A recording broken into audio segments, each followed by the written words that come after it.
اور ایک دوسرے سے سلام و کلام میں مشغول ہو گئے۔ جب انہیں بھوک لگی تو اپنے ایک ساتھی جس کا نام یملیخا تھا اس سے کہا کہ تم بازار جا کر نہایت خاموشی سے کھانا لے کر آؤ اور یہ بھی معلوم کرنا کہ دقیانوس ہم لوگوں کے بارے میں کیا ارادہ رکھتا ہے۔ جب یملیخا غار سے نکل کر بازار پہنچے تو یہ دیکھ کر حیران رہ گئے کہ شہر میں ہر طرف اسلام کا چرچا اور بول بالا نظر آ رہا ہے، حتیٰ کہ لوگ اعلانیہ حضرت عیسیٰ علیہ السلام کا کلمہ پڑھ رہے ہیں اور ان کی تعلیمات پر عمل بھی کر رہے ہیں۔ اس کشمکش میں یملیخا ایک دکان پر کھانا لینے کے لیے پہنچے اور کھانے کی قیمت کے بدلے میں دقیانوسی زمانے کا سکہ دکاندار کو دے دیا، جو کہ ظاہر ہے 300 سال پہلے کا تھا اور اب بند ہو چکا تھا، حتیٰ کہ اس کو کوئی پہچاننے والا بھی باقی نہ رہا تھا۔ دکاندار نے یہ سکہ دیکھا تو اس کو شک ہوا کہ شاید اس شخص کو کوئی پرانا خزانہ مل گیا ہے، لہٰذا اس نے یملیخا کو سپاہیوں کے سپرد کروا دیا تاکہ وہ ان سے خزانے کے بارے میں پوچھ گچھ کریں۔ یوں سپاہیوں نے یملیخا کو پکڑ لیا اور ان سے سوال کرنے لگے کہ بتاؤ وہ خزانہ کہاں ہے۔ جواب میں یملیخا نے کہا کہ میرے پاس کوئی خزانہ موجود نہیں ہے، یہ ہمارا ہی روپیہ ہے۔ سپاہیوں نے کہا کہ ہم کیسے مان لیں کیونکہ یہ سکہ تو 300 سال پرانا ہے جبکہ تم لوگ ابھی جوان ہو، لہٰذا سچ سچ بتاؤ کہ معاملہ آخر کیا ہے تاکہ اس کا کوئی مناسب حل نکالا جا سکے۔ جواب میں یملیخا نے کہا کہ پہلے مجھے یہ بتاؤ کہ دقیانوس بادشاہ کا کیا حال ہے۔ سپاہیوں نے یہ سنا تو جواب دیا کہ آج اس نام کا کوئی بادشاہ پوری روئے زمین پر موجود نہیں ہے، مگر ہاں سینکڑوں سال پہلے اس نام سے ایک بے ایمان بادشاہ گزرا تھا اور وہ بت پرست تھا۔ یہ جواب سن کر یملیخا ششدر اور پریشان ہو کر رہ گئے اور بتایا کہ ابھی کل ہی تو ہم اس کے شر سے اپنا ایمان اور جان بچا کر بھاگے تھے اور میں اور میرے ساتھی قریب کے ایک غار میں چھپ گئے تھے، جبکہ میرے باقی ساتھی اس وقت بھی اس غار میں موجود ہیں۔ تم لوگ میرے ساتھ چل کر خود ہی ان کو کیوں نہیں دیکھ لیتے؟ جب سپاہی اور شہر کے لوگ ایک کثیر تعداد میں اس غار کے پاس پہنچے تو اصحاب کاف یملیخا کے انتظار میں تھے کہ انہوں نے آنے میں بہت دیر کر دی اور شاید یملیخا کو بادشاہ نے گرفتار نہ کروا لیا ہو۔ جب غار پر بہت سے آدمی پہنچے اور شور و گل سنائی دینے لگا تو اصحاب کاف سمجھے کہ شاید دقیانوس کی فوج ہمارا تعاقب کر کے غار تک آن پہنچی ہے، لہٰذا وہ اللہ پاک کے ذکر و اذکار اور اس کی حمد و ثنا میں مصروف ہو گئے۔ سپاہیوں نے غار پر پہنچ کر وہ تانبے کا صندوق برآمد کر لیا اور اس کے اندر سے تختی کو نکال کر پڑھا تو وہاں اصحاب کاف کے نام اور یہ لکھا ہوا تھا کہ یہ مومنوں کی جماعت ہے اور اپنے دین کی حفاظت کے لیے دقیانوس بادشاہ کے خوف سے اس غار میں پناہ گزین ہوئی ہے، اور دقیانوس نے غصے میں آ کر اس غار کے منہ کو بند کروا دیا ہے، لہٰذا جب کبھی بھی یہ غار کھلے تو لوگ اصحاب کاف کا حال یہاں سے معلوم کر سکیں۔ سپاہی یہ دیکھ کر حیران و پریشان رہ گئے اور جب کچھ سمجھ نہ آیا تو اپنے بادشاہ بیدروس کو اصحاب کاف کی اطلاع دی۔ بیدروس بادشاہ نے جب یہ خبر سنی تو فوراً اپنے عمرہ اور عمائدین شہر کے ساتھ اس غار پر پہنچ گیا۔ اصحاب کاف نے غار سے نکل کر بادشاہ سے تمام واقعہ بیان کیا۔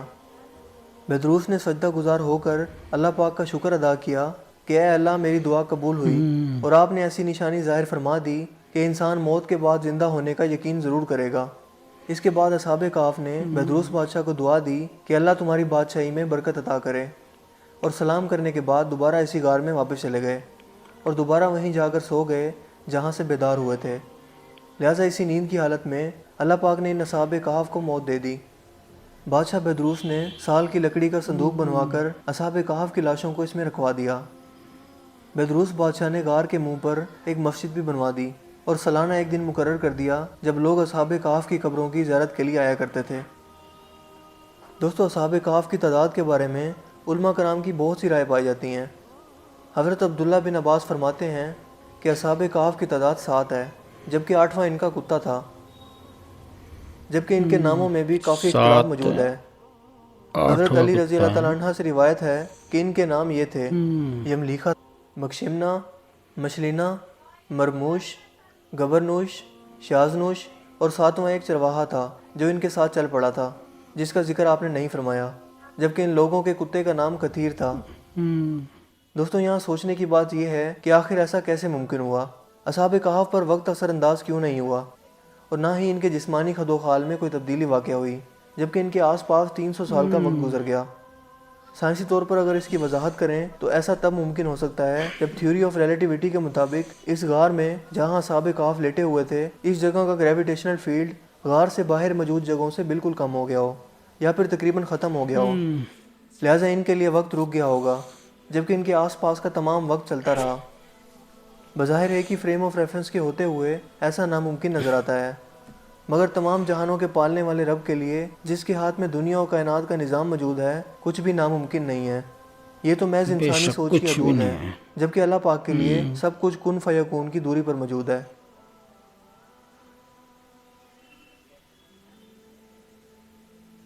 دوستو مجھے امید ہے کہ آج کی یہ ویڈیو آپ کو کافی انفارمیٹیو لگی ہوگی اور پسند آئی ہوگی۔ اگر ویڈیو آپ کو اچھا لگا ہو تو اپنی پسندیدگی کا اظہار اس ویڈیو کو لائک کر کے اور شیئر کر کے ضرور کیجیے گا۔ آپ اپنے رائے کا اظہار کمنٹ گائس میں بھی کر ویڈیو کو سکتے لائک ہیں۔ بھی کر دینا، شیئر مزید بھی اس طرح کر کی دینا، ویڈیوز کے لیے آپ کمنٹس بھی ہمارے کر چینل دینا۔ کو ضرور سبسکرائب کیجیے۔ چینل کو سبسکرائب کرنے کے بعد بیل کے آئیکن پر بھی ضرور کلک کیجیے تاکہ ہر نئی آنے والی گائس ویڈیو کا چینل کو نوٹیفیکیشن سبسکرائب کر آپ کے کو سب سے بیل پہلے آئیکن مل بھی سکے۔ پریس کر دینا میرا نام ہے حسیب نوٹیفیکیشن کے لیے۔ شفقت اور آپ دیکھ رہے ہیں ہنسی ٹی وی۔ میں ملوں گا آپ سے ایک نئی انٹرسٹنگ ویڈیو میں، تب تک کے لیے اپنا بہت سا خیال رکھیے گا۔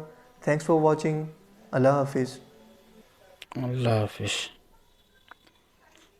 مطلب 300 سالوں تک وہ لوگ وہیں رہے ہیں، بتاؤ ایک دن کا فرق آیا صرف، جبکہ ان کی باڈی میں بھی کچھ بھی چینج نہیں آیا، جیسے تھے ویسے تھے۔ ان کو لگا کہ صرف ایک ہی دن تو آیا بھی، جبکہ 300 سال بیت چکے تھے۔ تبھی تو اللہ کچھ بھی کر سکتا ہے۔ سو گائس یہی تھا آج کا ویڈیو، امید آپ کو ویڈیو انفارمیٹیو لگا ہوگا۔ ہمارے چینل کو سبسکرائب کر دینا، اوریجنل ویڈیو کا لنک ڈسکرپشن سے لے لینا۔ اللہ حافظ۔